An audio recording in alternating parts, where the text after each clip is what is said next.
Lee from Play Guitar Academy here, helping you and me become the guitarist that we always wanted to be. Lately, there's been some fun stuff going on. I've got an opportunity to help start a little tribute band. There's a lot of tribute bands out there, right?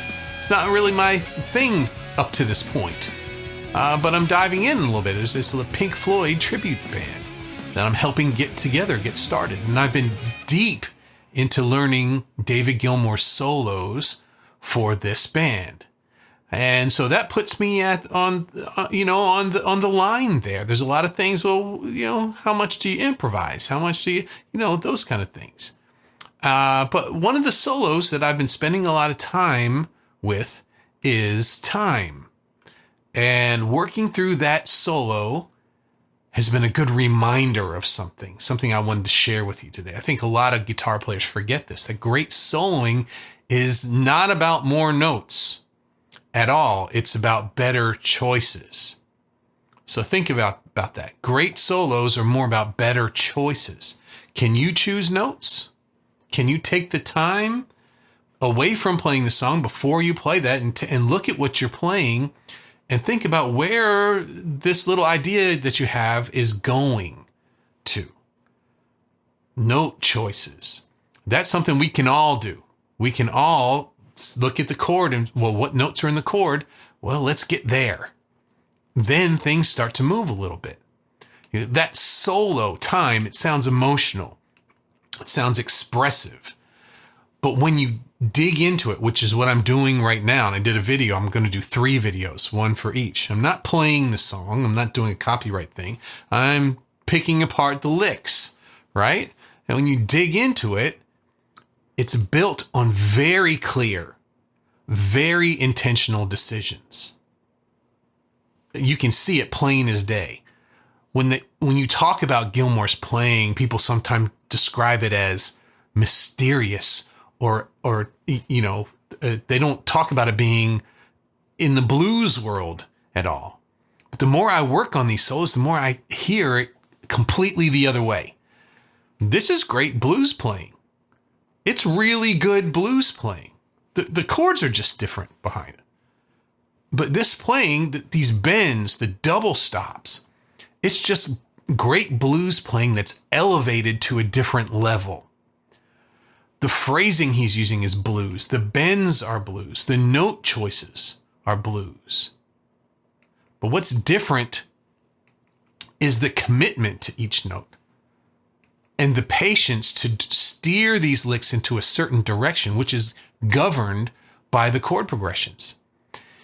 If you took everything away, if you took the delays away, you took the synths away, right? You took all the atmosphere that Pink Floyd has, what are you left with? Some very honest bluesy soloing, right?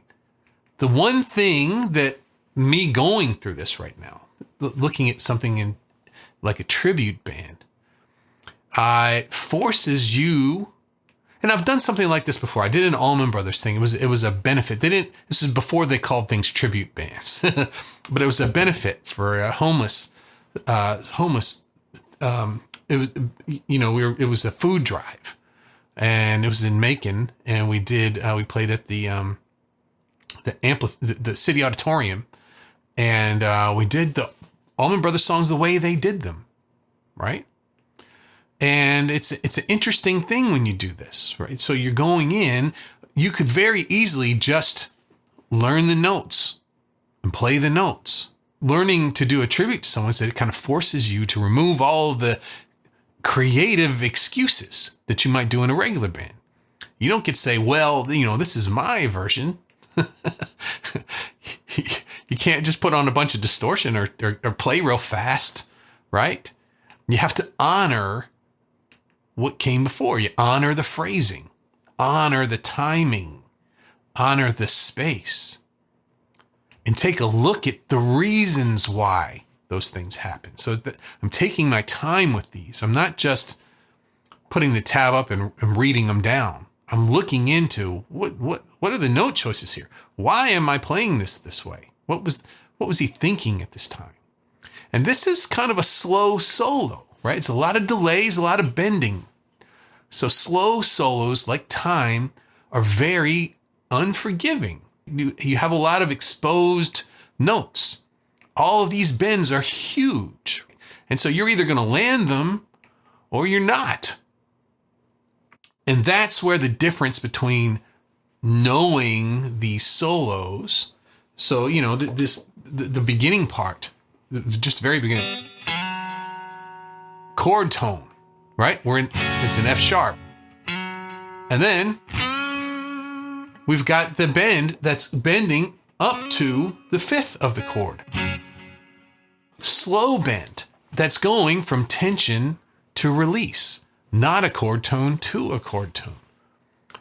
And the difference between knowing the solo and understanding this solo becomes paramount, right?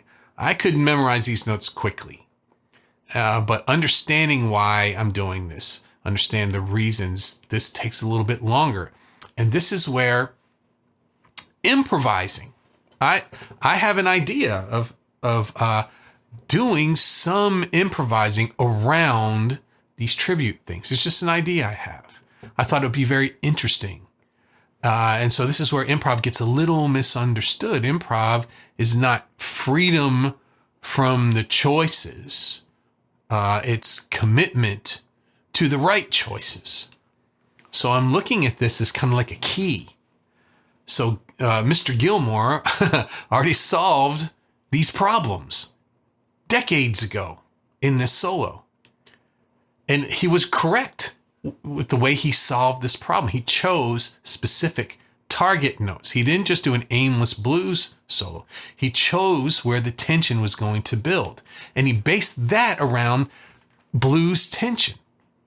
And he chose where to leave the space. Those chords, F sharp minor to A to E, that is not a blues chord progression, right?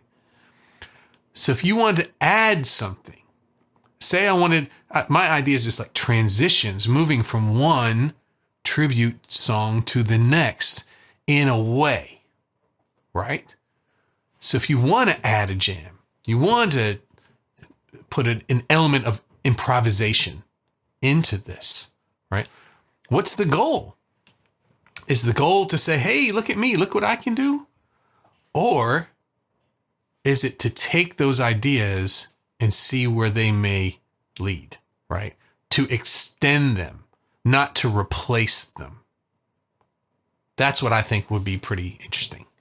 You can change some rhythms. You can repeat a few things, maybe a little bit longer. You can answer an idea. Maybe there was something that was in the regular song that maybe could have been answered to later on. Answer that idea without copying it, right? But the intent is the important thing here. If you change the intent of the song, change the course that they were on, you're going to lose the vibe of the song. It's going to sound forced. It's going to sound harsh. So you're going through the same destination, but it ends up being a different path, right? So what it's doing to me as I'm thinking about this, I'm helping getting this together. There's a fine line between thinking outside the box in this situation and stepping all over everything or stepping outside, Thinking outside the box doesn't mean ignoring the language that's been spoken here, right? The language of the music. I think it means stretching it a little bit, stretching it without breaking it. Right? So I'm kind of sharing you my idea process now as we're getting this together, right? So that brings me to jam bands, right? So some jam bands, they keep you interested, and before you know, it's been hours, and you're interested in these things, and you're like, I can't even sit still for 5 minutes, right? But other ones, you go and see a band, and maybe there's a couple of bands that open up, and some of them lose you. They keep adding ideas in, adding, instead of developing an idea or a few ideas. Gilmour does the opposite of that. He develops soul ideas very deeply, that even small changes in vibrato or the amount of bending or the time it takes to bend a note to a tensioner, each idea becomes developed and developed and developed, that even small variations feel very, very meaningful. So this is a hard balance to learn, right? I want this to be musical. It's where real music, real freedom, musical freedom lives. So for blues players like us, maybe you're not playing Pink Floyd type stuff. Maybe you're playing straight blues. This is encouraging. You probably already have enough notes that you know. I'm sure you know at least one pattern of the minor pentatonic. You might know it all the way across the guitar. If you've been listening to this, I hope I lit a fire under that. You probably already know these shapes. But what's missing? You've got everything you need. It's not information. What's missing? It's intention. It's back to this decision thing, being able to make decisions on the fly, or at least do them ahead of time so you know where you're going, instead of just going up and down scales and communicating that you're not really sure how this is going to turn out. There you go. That was good. Targeting notes or phrases, putting certain phrases together, letting them breathe, knowing where you're going before you get there. There's a time and a place for everything. A rambling idea may fit perfectly at one place, but it's not everything. People are giving you their attention. They're giving something to you, and you'd like to give them something back in return, a pleasing time during their attention. That's why studying these great solos the right way, not just learning the numbers, doesn't make you stiff. It gives you more freedom. Working on these solos, these tribute band solos that I've been doing, is a very good reminder for me of what really matters in soloing. Confidence doesn't come from having more options. It comes from knowing what option you're going to choose. If your blues solos feel random, this is, the thing that I deal with all the time. Aimless, random, lost. I could go on and on. I've heard it tons and tons of times. And I get happy when someone comes to me and says, my soloing just doesn't sound like it means anything, or it's random. I get happy. I can do something about that. If you are ready to change that, start with my free course. It's free. It comes in your email. Blues Solo Breakthrough. What the free course is meant to do is get your mind right. Right? These are the things that we're going to be using, and this is how we're going to be using them. And don't get so distracted with all the shiny stuff.